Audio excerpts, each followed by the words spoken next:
Hi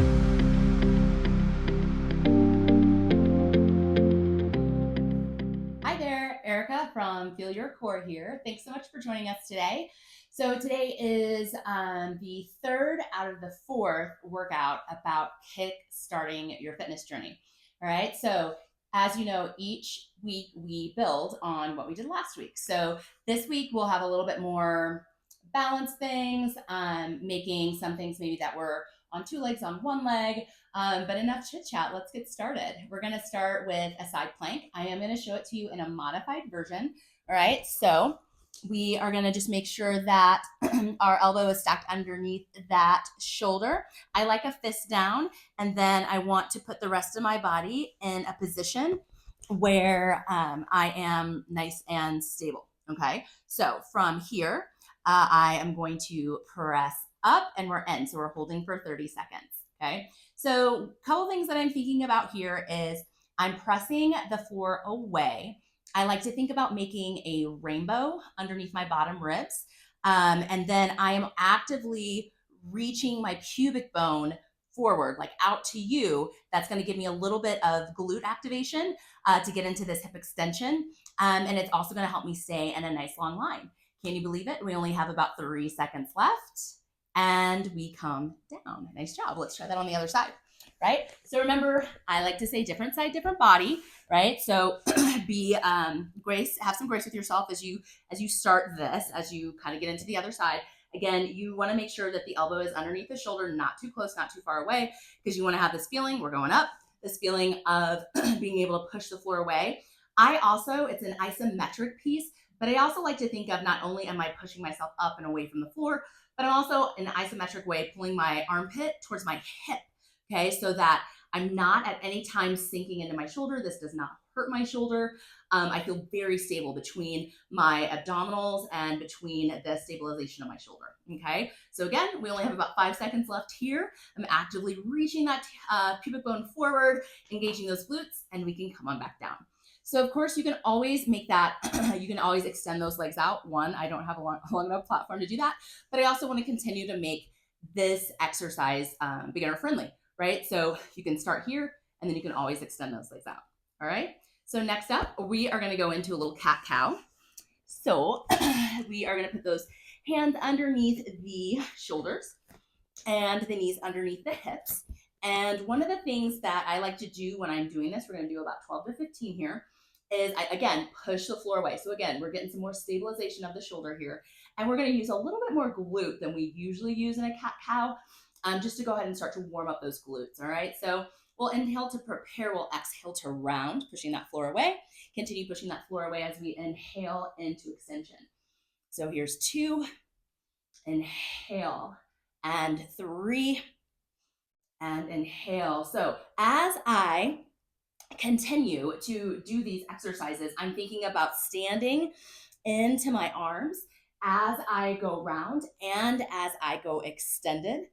All right, I'm thinking about when I round, scooping my belly up towards the spine as I go into extension, pulling my chest across the floor and across the wall in front of me. I ideally want my head stays on my spine. So my spine moves and my neck and head follow. You won't see my head just popping up. Okay, we got 5 more here. Exhale and inhale, trying to make sure the spine stays long in the flexion, which is the rounding, and in the extension. Last 3 and 2, so I can get that hip extension with activating those glutes. Last 1, push the floor away, pull my hips forward, activating my glutes to do that, and inhale, dragging my chest across the floor up the wall in front of me. And that's our 15 there. All right. So I'm going to grab some weights and we're going to go into our next challenge. Thanks. Now it's time for heel lifts. Okay. So this week we're going to do single leg heel lifts. Okay. That's taking it to that next level. Feel free to stay with 2 feet, 2 legs doing your heel lifts. Again, this is just another option for taking your heel lift to the next level. So what is this, you ask? This is like a styrofoam little wedge. Again, you can still use your step. You can still use a stair, whatever you want. I got these off of Amazon and I love them because not only can you use them for, kind of adding a little incline to put you at a really good start from the floor for your heel lifts. Sorry, not heel lifts, heel raises. Let's rewind all that back. Heel raises. We already did toe lifts. All right, so your heel raises.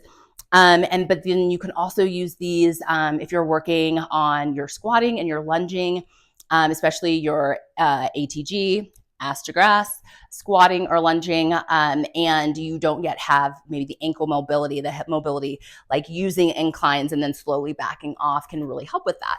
So there's so many really good uses for this.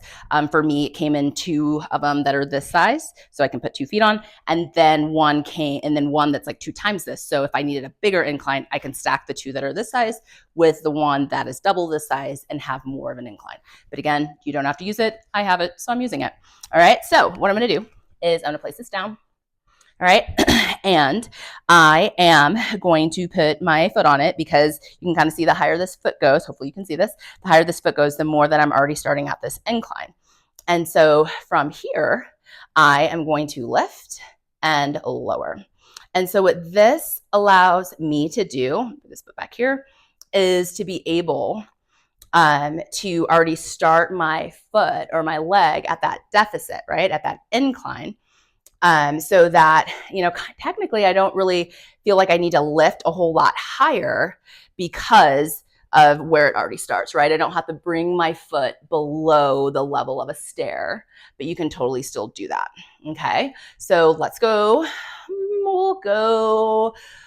10 more here. I think that'll make us to 15. So exhaling, zipping up as I lift, trying to keep a nice up and down motion. I can feel myself start to go out onto the outside edge of my foot. So I really want to focus now a bit more on making sure that I stay there with as little help from the wall as possible. Okay, let's go 5 more. Here's 5. I'm starting to feel the warmth, so I'm in the right place. 4. Good. Exhale. 3. These are getting harder. And 2. And my last 1. Okay, so lots and lots of warmth down here. It feels, again, for me, that feels really good. I always tell myself when I feel that warmth, that burning, changes are happening. Magic is happening. So we don't have to be afraid of that, right? We stay in a safe range of motion, something we can control, and then we look for the challenge, all right? So I'm just gonna turn this around the other way, and we'll do this foot. And remember, different side, different body, right? So here we go. I'm gonna lift and lower. So I'm doing the best I can today with chit-chatting with you as I'm doing the workout. It is a challenge for me because I am very mind-body focused. I like to be thinking about the muscle I'm working. I like to think about the stabilizers. I like to think about my breath. I like to think about my abdominal engagement. And so it's really hard to do all that while I talk to you at the same time, which is also why I prefer to work out alone. And my little foot sliding. So I'm going to just go up my incline a little bit here. And then, of course, you guys already know that I'm numerically challenged and counting while we're doing an exercise, right? My clients all know this too. They're like, no, Erica, we're done. And I'm like, really? I think we have 2 more. All right. So let's call this 6 more. And 5. Exhale. 4. And 3. Trying to go straight up. This side's a little weaker, I think. And 2, and last 1, and a lower with control. Again, I can really feel how I really wanted to be on the outside edge of that foot.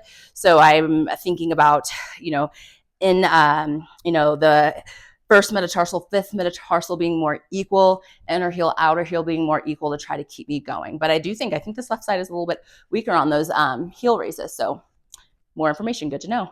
On to the next. Let's go.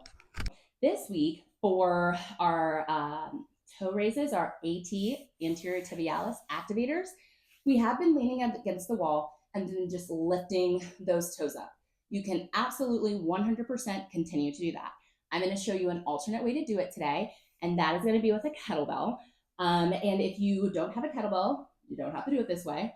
If you have like hand weights that have like elastics on them to help keep them on your hands, you can do that and just wrap them around your foot. If you have ankle weights, that, wrap around in Velcro, you can absolutely use those too. Again, I'm just showing you some different options, especially if you're not feeling the same effect from the rep range that you are using in the standing toe raises. You can, go up in weight with either a kettlebell or a dumbbell. And, there's all kinds of gadgets out there that are specifically built and marketed for this. So you can use one of those too. I'm just using what I have in my house. So I have a kettlebell here, and I'm just wrapping a towel around it because I'm not wearing shoes.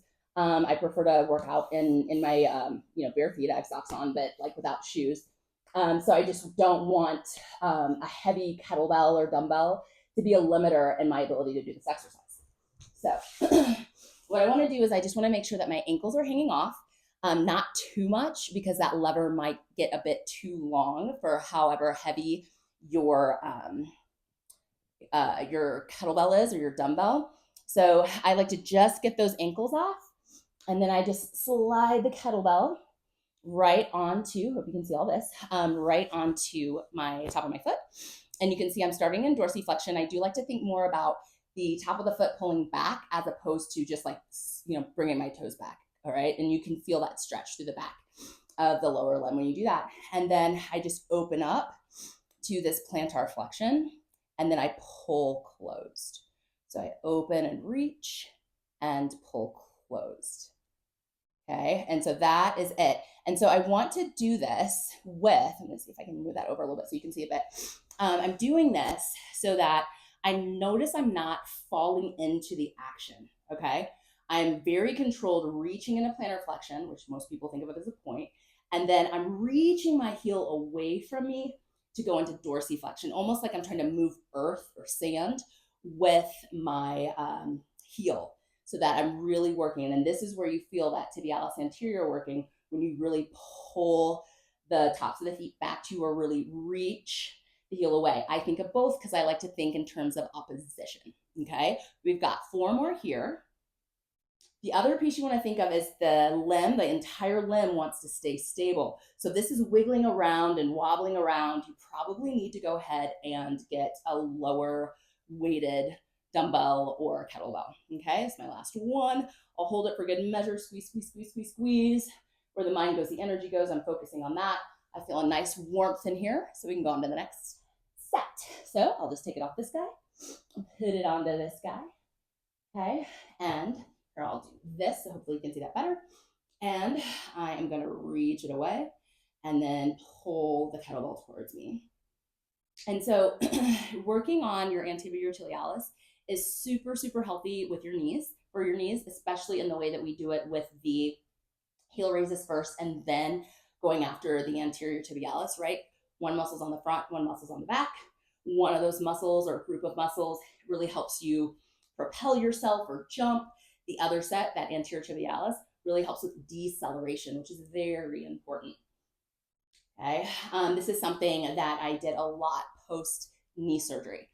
This was a go-to. I would do it every day because I wouldn't use a weight that's making me incredibly sore. I actually started out both ways with just body weight so that I can just start getting things moving again. Okay, we'll go 5 more here. Here's 5. And I exhale when I bring the foot back to me or reach the heel away. Last 3, exhale, trying to sit up tall. And 2, inhale. And last 1, hold it, hold it, hold it again. Mind, body, thinking about this area. You'll also feel your quadricep, the muscles on the top of the thigh. Those will engage too. I feel a nice warmth, so I can let that go with control. We'll pull this guy off. And that is another option for your toe raises, hitting your anterior tibialis. Give it a try. Next up, balance challenge with some mobility work. So I'm gonna face the side again. And so remember, we always find our balance first. Okay. So I'm gonna balance on my right leg first. All right. And then we're gonna go into femur circles. So we're gonna start these really slow. I'm just gonna draw a circle on the floor. And I'm going to go all one direction first. Okay.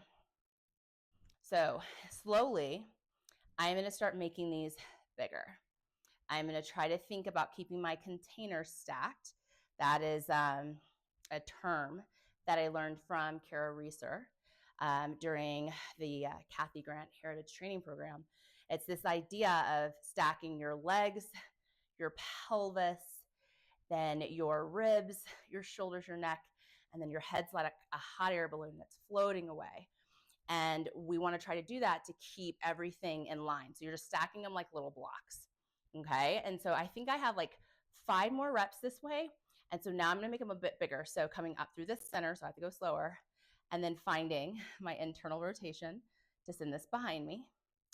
And last 2, pulling this up. I like to think I'm pulling it up with my belly button, opening. So as this goes out to the side, you can see how I want to lose balance. Pull it around and center. And last 1 this way. Whew. And I really feel the muscles of my feet, on my standing leg, and my ankle really kicking in. Okay. So now we're going to go the other way. So I'll start here, and I'm going to push back in that internal rotation, external rotation, and bring it around. That apparently was a big range of motion because I lost my balance. So we're going to start smaller. All right. So we're going to start smaller again. Like I have a little Sharpie on my knee, and I'm just drawing a circle on the floor. And I'm telling you, my foot and my ankle right now, and my anterior tibialis are so warm. And those are my stabilizers. And so it's making it hard. But notice I stop, I gain my composure again, and we start again. We want to be balanced before we move. So let's see if I can find this balance. I'm going to do less talking. All right, here we go. And I'm circling around and around and around. I'm going to keep these small on this side. We'll go 6 more here. 6. Ooh, it's a little big. 5 and 4. Whew. Reset. 3 and 2 and 1. Okay. So even right there, so take a page from my book, what you just saw with me in real time, right? If I want to get this done, and I have to focus, okay?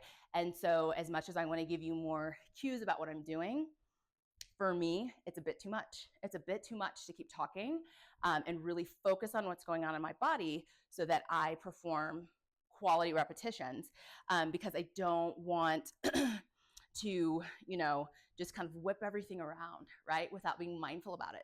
And the more we get into the exercise, the more fatigued we get, right? And so this is why it is so important to be focused, right? Where the mind goes, the energy goes. So here we go, other side. So I'm going to start forward, and I'm going to start them small. You'll often see me kind of put my hand at my pubic bone or maybe behind here, just trying to figure out where my pelvis is in space. I like to arch my back to help. I like to use my low back extensors. And so that's another reason why I'm always thinking about my abdominals for me, and like zipping up the pants or pulling, see, as I'm talking to you, there goes that balance. Zipping up the pants or pulling the, reset, pulling the hip bones to the center. At this point, there's no more talking. I'm going to finish my last 6 here. Here's 6, 5, 4. I'm going to go a bit bigger. 3, 2, and 1. There we go. All right. Those were forward, so now I got to go backwards. All right. So we're pushing through this last little bit. The standing leg already did its circles, and now it's been standing and stabilizing. So it's ready to call it a night, but we got to get these last couple in. So we're going to start small, going backward. I'm thinking about the standing leg, even though it's slightly bent, I'm still pushing the floor away. So I'm not sinking into the bentness. I'm still like, I can feel the entire muscular cylinder of my thigh bone. All right. And for me, that's how I know that my leg isn't locked out. My muscles are being used, even though I have like that soft bend. All right. Last 6. I'm going to stop talking here. See if I can go a little bigger. 5, 4,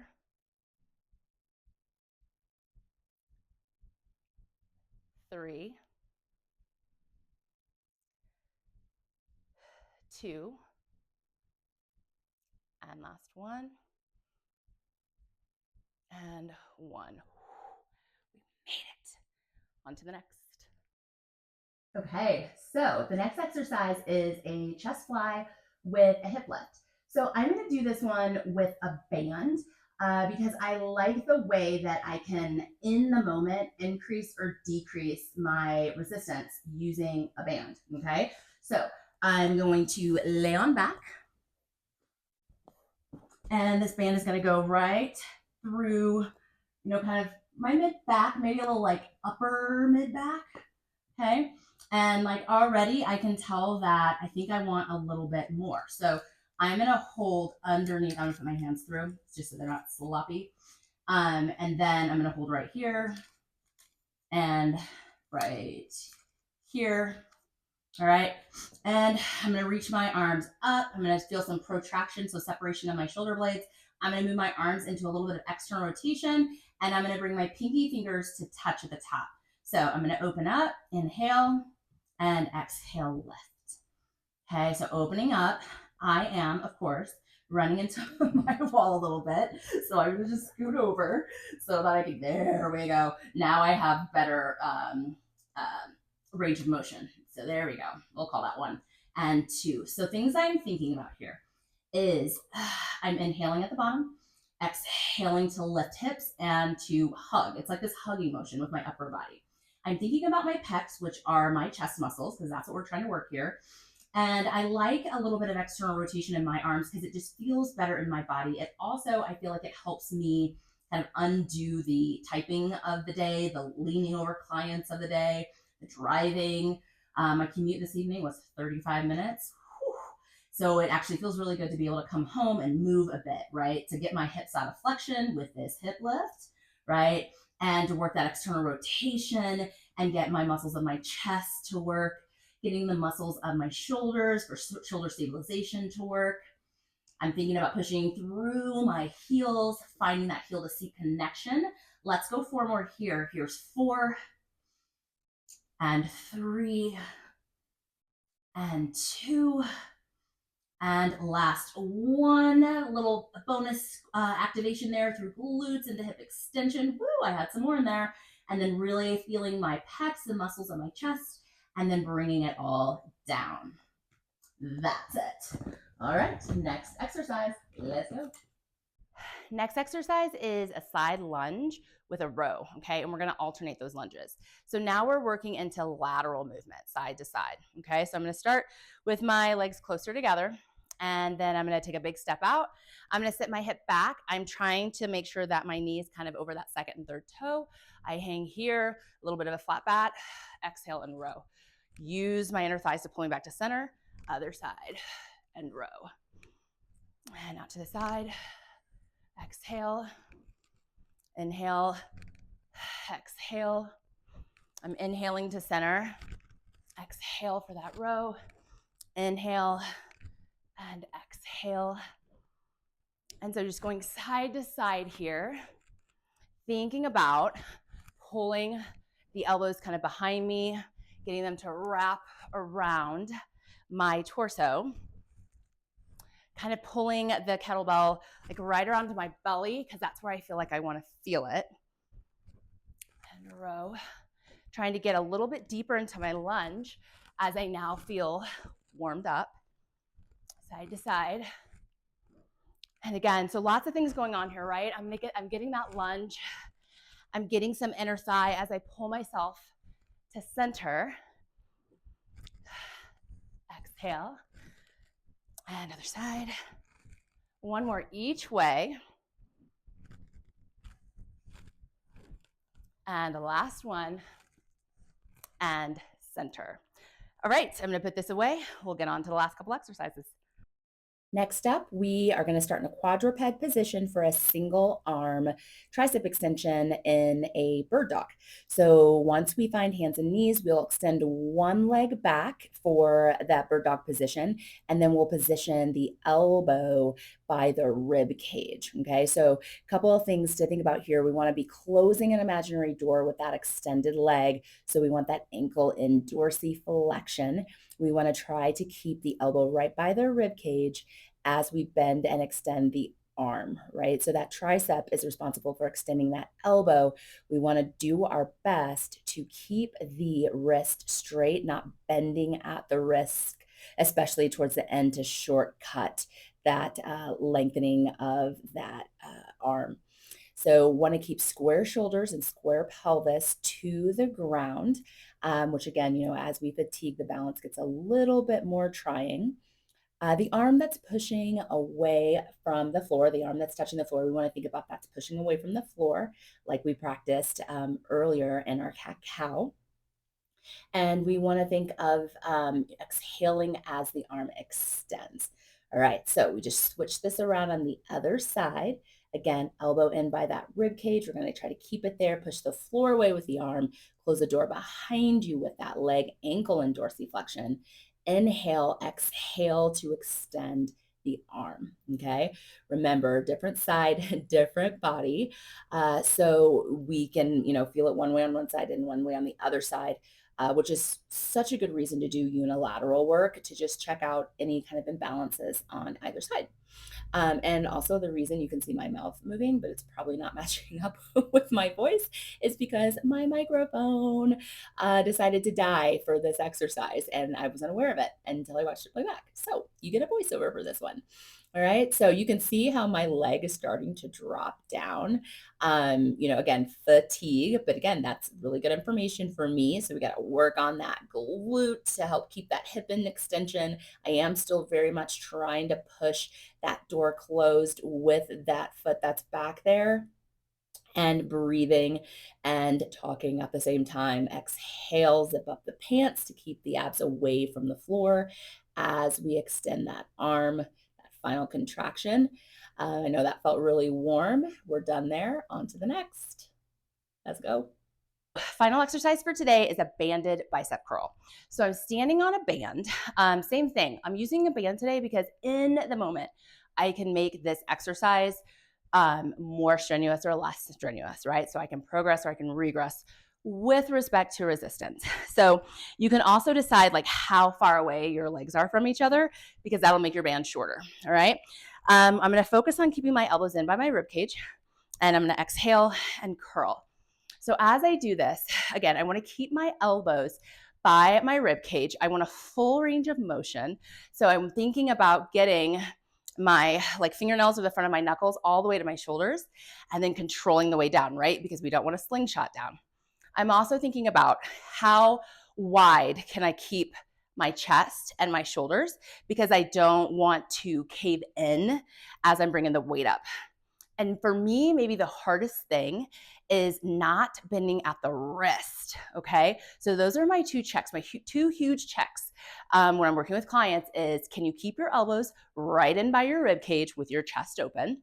And can you do this without bending at the wrist? Because a lot of times to get that full range, we'll bend at the wrist like this, okay? And that's not the top of the bicep. You want to get all the way to the top of the bicep by keeping that wrist nice and stacked. So that's why it's really good. Like the band I have, the way the handles are, they rotate, which allows me to not have to feel as if I'm doing anything special with my wrist or with my hands to, use the weight. Let's go 4 more here. I think 4 is good because I'm starting to burn. And 3, exhale, zip up. And 2, exhale, zip up. And final 1, feel it, feel it, feel it, feel it. I feel it the whole bicep. And then finding that deceleration, keeping my chest open, and then feeling the stretch at the end. That is it for today. Get rid of that. Thank you so much for joining us. Again, please like this video, subscribe. We like to bring you workouts that are hopefully inspiring. We like to give cues that we hope are realistic and actually mean something to you.